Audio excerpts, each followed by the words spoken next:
विद्युत क्षेत्र तांत्रिक कामगार युनियनचं द्वैवार्षिक महाअधिवेशन कोल्हापूर या अधिवेशनाला उपस्थित असणारे रवीजी केंद्रीय अध्यक्ष, आर.टी. देवकांतजी, भारत पाटीलजी, बाळासाहेब गायकवाड, नितीनजी पवार, अनिलजी लाड, दिलीपजी क्षीरसागर, गीतेजी, संतोष गाडगे, किशोरजी, आर.आर. पाटील, शैलेश पेंडसे, राम चव्हाण, माणिकजी वेळगुंडे, त्याचबरोबर कोल्हापूरचे पदाधिकारी, आमचे सहकारी सतीशजी झोन सचिव, त्याचबरोबर बी.आर. कदम, अनिल वास्कर, संजय बनसोडेजी, विनायकरावजी साळुके, चंद्रकांतजी शिंदे, प्रदीप चौगले, अर्जुन चौगले साहेब आणि महाराष्ट्रातून या द्वैवार्षिक अधिवेशनासाठी आलेले महाराष्ट्रातून आमचे सर्वच सहकारी, प्रथमतः कोल्हापूरचा सुपुत्र म्हणून शाहू महाराजांच्या भूमीमध्ये तुम्हा सर्वांचं हार्दिक असं स्वागत या निमित्तानं मी करतो। मागच्या वेळी शिर्डीमध्ये अधिवेशन झालं होतं आणि आता महालक्ष्मीच्या वास्तव्यानं पुनीत झालेल्या कोल्हापूर नगरीमध्ये आपलं हे अधिवेशन होतं आहे आणि कोल्हापूरची भूमी समतेची भूमी म्हणून महाराष्ट्रभर आणि देशभर ओळखली जाते। ज्या कर्तृत्वान राजांना समतेचा संदेश संपूर्ण जगाला देण्याची भूमिका स्वीकारली आणि सर्वसामान्यांना न्याय देण्याचं काम आपल्या कार्यकाळामध्ये छत्रपती शाहू महाराजांनी त्या ठिकाणी केलं। तो ऐतिहासिक वारसा असणारी ही भूमी आहे आणि या भूमीमध्ये आपलं अधिवेशन होतंय हे ज्यावेळी मला आपले कोल्हापुरातल्या सगळ्या सहकाऱ्यांनी सांगितले की अधिवेशन होते आणि आपण त्या कार्यक्रमाला उपस्थित राहावं, मनामध्ये निश्चितपणे एक समाधान वाटलं की आज कोल्हापूरमध्ये आपण महाराष्ट्रातली सगळी मंडळी येत आहे आणि मला खात्री आहे की ही भूमी जशी समतेची आहे तशी संघर्षाची देखील भूमी या ठिकाणी आणि या संघर्षाच्या भूमीतून आपल्या विचाराची ज्योत तर आपण लावणारच आहोत, परंतु मागण्यांची मशाल देखील पेटणार आहे याची खात्री मला निश्चितपणे त्या ठिकाणी। अधिवेशन म्हणजे चर्चा आणि चर्चेच्या माध्यमातून आपले प्रश्न सरकार दरबारी सांगण्याची एक व्यवस्था या अधिवेशनाच्या माध्यमातून आपण करत असतो।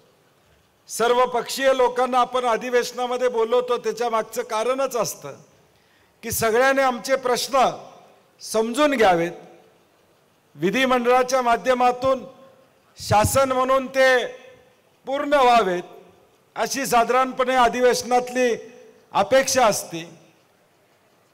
आज अनेक मंडळी येणार होती, परंतु वेगवेगळ्या कारणामुळे अनेकांना त्या ठिकाणी येता येणं शक्य झालं नसलं तरी आमदार म्हणून विधान परिषदमध्ये काँग्रेस पक्षाचा मी गटनेता आहे आणि म्हणून गटनेता म्हणून या अधिवेशनातल्या मागण्या या निश्चितपणे सरकार दरबारी पोचवायची जबाबदारी, कारण की मी एकटाच असल्यामुळे जबाबदारी घ्यायला लागेल। अजून पुढे कोण आमदार खासदार आले तर त्यांच्याकडे देता येईल, परंतु आत्ता तरी मी एकटाच असल्यामुळे जबाबदारी निश्चितपणे मी घेतो ही ग्वाही इथल्या सगळ्या बंधू भगिनींना मी या निमित्तानं त्या ठिकाणी देतो। कारण की आज आणि उद्या आज आपलं अनेक चर्चा त्या ठिकाणी होतील, उद्या समारोप आपला होणार आहे आणि पुढच्या 2 वर्षाची दिशा संघटनेची काय असणार आहे, संघटनेची वाटचाल काय असणार आहे।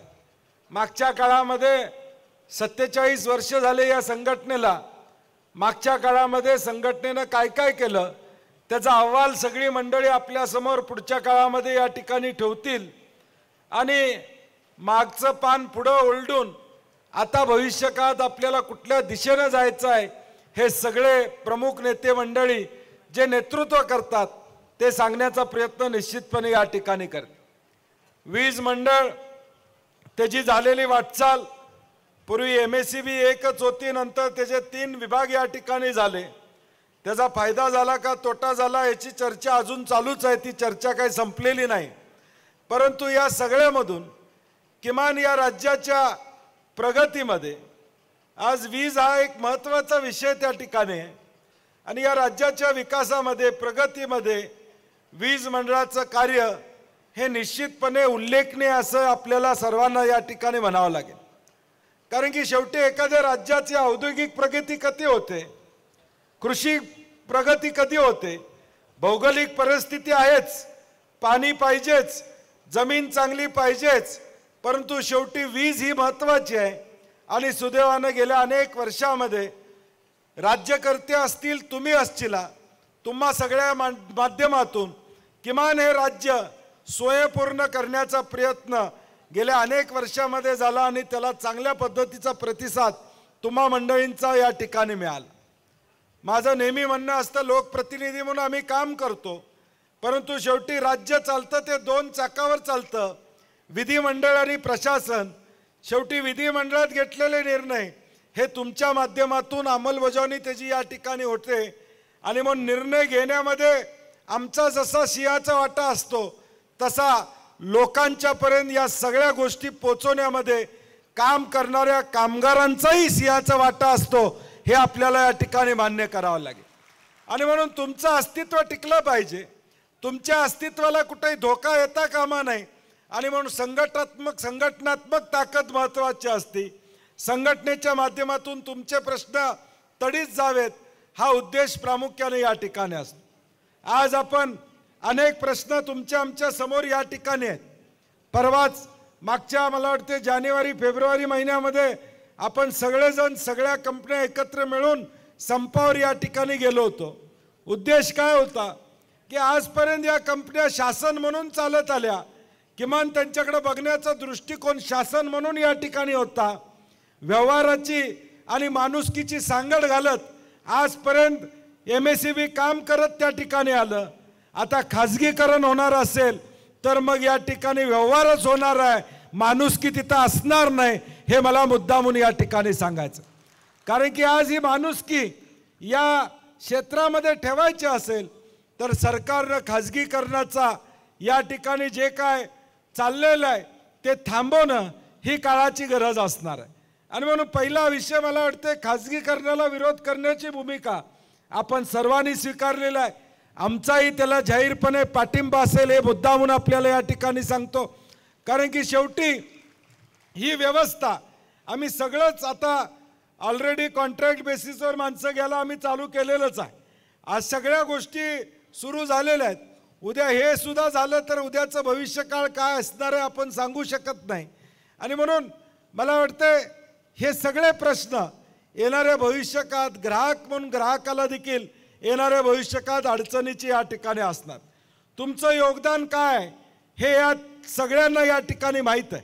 मला आठवतंय रवीसाहेब 2004 साली ज्यावेळी मी पहिला आमदार झालो 18 वर्षापूर्वी, त्यावेळी माझ्या मोबाईलमध्ये लाईनमनचा आणि वायरमनचा सुद्धा नंबर असायचा। एखादी लाईट गेली तर आम्ही डायरेक्ट लाईनमनला फोन करायचो, कारण की त्यावेळीची गरज ती तशा पद्धतीची होती। एवढा एक इकोसिस्टीम तुमची या ठिकाणी तयार झालेली आहे। आता हा विस्तार वाढेल तसं प्रश्न वाढत चाललेले आहेत। पगारवाढीचा अजून निर्णय या ठिकाणी झालेला नाही आहे, त्या संदर्भात आम्हाला तुमच्या बाजूने काय भूमिका घेणं गरजेचं असेल तिथं निश्चितपणे आपण सांगा। शासनाबरोबर त्या ठिकाणी म्हणणं मांडण्यासाठी आमची कुठं मदत लागत असेल ती मदत आमची निश्चितपणे या ठिकाणी राहील। स्थानिक भरतीचा विषय त्या ठिकाणी आहे, कारण की आता आपण बघतो की स्थानिक भरती ही एक महत्त्वाचा विषय या ठिकाणी झालेला आहे। आता कदाचित या महिन्याभरामध्ये संघटनांच्या प्रमुखांना माहीत असेल की या महिनाभरामध्ये कन्स्ट्रक्शन ॲक्टिव्हिटी असेल किंवा इंडस्ट्री ॲक्टिव्हिटी असेल, सगळे 3 शिफ्टमध्ये चालणारे 1 शिफ्टवर चालू आहेत। लाईट नाही म्हणून चालू नाहीत, तर मध्य प्रदेश, राजस्थान, छत्तीसगडच्या निवडणुका लागल्या, लाखो कर्मचारी महाराष्ट्रातून गेले, यावरून किती कर्मचारी इथं काम करतात हे याची जाणीव निश्चितपणे या ठिकाणी होते।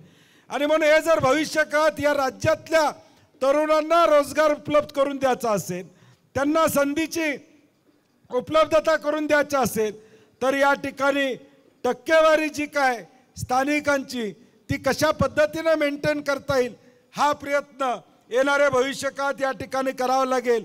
इंधन भत्त्याचा विषय असेल, पगारवाढीचा विषय असेल आणि अनेक विषय असतील, या सगळ्या विषयामध्ये राज्यकर्ते म्हणून आमची भूमिका तुम्हाला पाठबळ देण्याचीच या ठिकाणी राहील, हा विश्वास देण्यासाठी मी मुद्दामून या ठिकाणी आलेलो आहे। कार्य तुमचं आम्ही जवळून बघितलेलं आहे। मी ज्यावेळी पुरामध्ये काम करत होतो त्यावेळी MACBनं केलेलं काम हे मी माझ्या आयुष्यामध्ये या ठिकाणी कधी विसरू शकत नाही। कारण की 19चा पूर असेल, 21चा पूर असेल, आम्ही ज्यावेळी इथले कावळे तुमचे या ठिकाणी SC आहेत त्यांच्याबरोबर माझा रेग्युलर संवाद असायचा आणि त्यावेळी मी बघितले बोट मागून बोटीतनं जाणं, साप किती असायचे त्या झाडावर तिथं जाऊन ती दुरुस्ती करणं, हे सगळं काम जे काही केलेलं आहे। अनेक वेळा मी त्यावेळी फेसबुकवर पत्रकार परिषदामध्ये कौतुक ज्यावेळी करत होतो त्यावेळी MACBच्या कर्मचाऱ्यांना कधीही विसरलो नाही पालकमंत्री असताना, कारण की मी जवळून बघितलेला कोविडच्या काळात सुद्धा अत्यंत तत्परतेनं काम केलं। ज्यावेळी कोकणामध्ये या ठिकाणी वादळ झालं त्यावेळी 100-200 कर्मचारी, कोल्हापुरातले तांत्रिक कर्मचारी कोकणामध्ये गेले आणि कोकण सुस्थितीत आणण्याचं काम त्या ठिकाणी केलं। म्हणजे या संकट काळामध्ये खऱ्या अर्थानं या अडचणीच्या काळामध्ये तुम्ही लोक जे काम करता ते अविस्मरणीय या ठिकाणी असतं। तुमची आठवण फक्त येते लाईट गेल्यावरच येते, इतर वेळी 24 तास चालू असते त्यावेळी मात्र लक्षात येत नाही। आणि म्हणून नेहमी आम्ही म्हणतो की तुमच्या सगळ्यांचं योगदान या सगळ्या गोष्टीत प्रचंड असं आहे। या योगदानाला मनापासून आमच्या शुभेच्छा आहेत आमदार म्हणून। आणि या कार्यक्रमाला आपण बोलवलं, माझा सत्कार केला त्याबद्दल धन्यवाद। तुमचं निवेदन देखील दिलेलं आहे। अधिवेशन आता 6 तारखेपासून सुरू होतंय। तुमचे प्रश्न, तुमच्या अडचणी मांडण्याची भूमिका माझी निश्चितपणे राहील, हा विश्वास पुन्हा एकदा तुम्हाला या ठिकाणी देतो। कोल्हापूरला आलेलात, कोल्हापूरकरांनी तुमचा पाहुणचार चांगला केला असेल अशी अपेक्षा आहे। तांबडा पांढरा केलाय का नाही? केलाय ना? नाहीतर म्हणतील कोल्हापुरात येऊन तांबडा पांढरा दिला नाही। त्यामुळे तुम्ही काळजी करू नका। आणि मला खात्री आहे की मी मगाशी म्हणलं तसं ही संघर्षाची भूमिका आहे। इथून तुमच्या प्रश्नाची मशाल पेटणार आहे, तुमचे प्रश्न निश्चितपणे सुटतील अशी अंबाबाई चरणी प्रार्थना करतो। आज बरेच कार्यक्रम असल्यामुळे मी संयोजकांना विनंती केली की मला बोलायला द्या। मी सगळ्या संयोजकांनाही विनंती करतो की तुमचा आज दिवसभरात काही ठराव होतील, काही मागण्या होतील, त्याची एक विस्तृत कॉपी उद्या आम्हाला जरी आणून दिली तर आम्हाला वाटते हरकत नाही। कारण की आज तुमचे अनेक ठराव होतील की कशा पद्धतीनं काही मागण्या नव्या असतील, काही गोष्टी असतील, त्या ठरावाची एक प्रत उद्या जर मला आणून दिली तर उद्याच्या भविष्यकाळात तुमचा प्रश्न मांडताना आम्हाला सोपं जाईल एवढी अपेक्षा व्यक्त करतो। तुम्हाला मनापासून या अधिवेशनाला शुभेच्छा देतो आणि माझे 2 शब्द संपवतो। जय हिंद, जय महाराष्ट्र।